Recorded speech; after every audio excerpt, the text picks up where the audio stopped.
Durand cup 2025-ৰ 8টা team quarter ফাইনেলত প্ৰৱেশ কৰিলে ইতিমধ্যে, আৰু 16 আৰু 17 তাৰিখে কোৱাৰ্টাৰ ফাইনেল কেইখন অনুষ্ঠিত হ'ব। 16 তাৰিখে দুখন কোৱাৰ্টাৰ ফাইনেল আৰু 17 তাৰিখে দুখন কোৱাৰ্টাৰ ফাইনেল অনুষ্ঠিত হ'ব। আজি আলোচনা কৰিব ওলাইছো এই কোৱাৰ্টাৰ ফাইনেল কেইখনত কোন 4টা টীমে জয়ী হৈ ছেমিফাইনেলত প্ৰৱেশ কৰিব। মোৰ ফালৰ পৰা সম্ভাৱনীয় যি 4টা টীম ছেমিফাইনেলত যাব, সেই 4টা টীম মই বাছি ওলাইছো। এক প্ৰকাৰে ক'বলৈ গ'লে এটা প্ৰেডিকশ্যন কৰিবলৈ ওলাইছো মোৰ ফালৰ পৰা। আপোনালোকেও জনাব পাৰে কমেণ্ট বক্সত আপোনালোকৰ মতে কোন 4টা টীম ছেমিফাইনেলত প্ৰৱেশ কৰিব, কমেণ্ট বক্সত জনাব পাৰে। আৰু মই যি 4টা টীমক ছেমিফাইনেলত প্ৰৱেশ কৰাৰ চান্স বেছি আছে, সেই 4টা টীমৰ বিষয়ে আজি আলোচনা কৰিব বিচাৰিছো, সেই 4টা টীমৰ বিষয়ে জনাব বিচাৰিছো।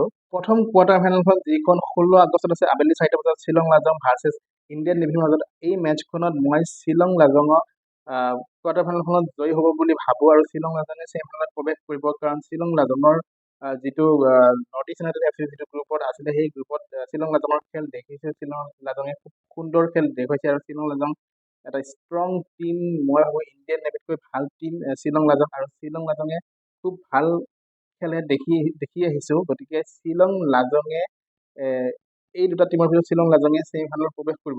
দ্বিতীয়খন কোৱাৰ্টাৰ ফাইনেল 16 আগষ্ট তাৰিখে যি সন্ধিয়া 7টা বজাত অনুষ্ঠিত হ'ব লগা আছে কোকৰাঝাৰ চাই ষ্টেডিয়ামত। অলৰেডি টিকট চল্ড আউট হৈ গৈছে, টিকট বুকিং হৈ গৈছে।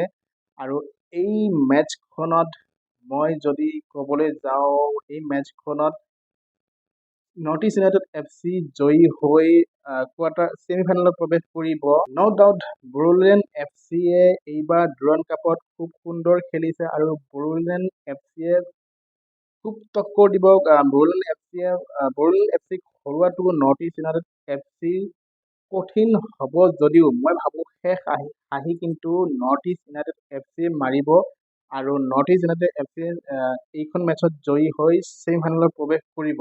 তৃতীয়খন কোৱাৰ্টাৰ ফাইনেল 17 আগষ্ট তাৰিখে আবেলি 4টা বজাত জামছেদপুৰত অনুষ্ঠিত হ'ব।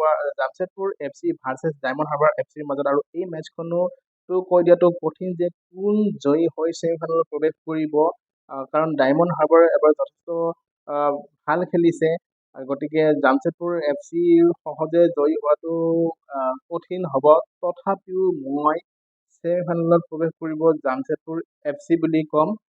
আৰু শেষৰখন কোৱাৰ্টাৰ ফাইনেল যি কলকাতাত অনুষ্ঠিত হ'বলৈ গৈ আছে, যিখন কলকাতা ডাৰ্বি বুলি ক'ব লাগিব, Mohun Bagan F C versus Emami East বেংগলৰ মাজত।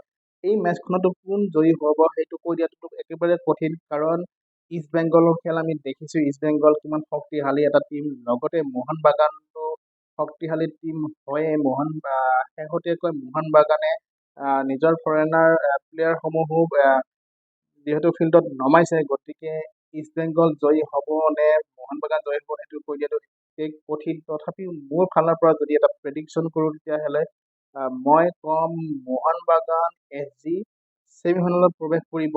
ত' মোৰ ফালৰ পৰা যি 4টা টীম মই ছেমিফাইনেলত প্ৰৱেশ কৰিব বুলি এটা অনুমান লগাইছোঁ, বা সম্ভাৱনীয় যি 4টা টীম মোৰ ফালৰ পৰা, সেই 4টা টীম হৈছে east Bengal, north East United F C, Jamshedpur F C আৰু মোহন বাগান।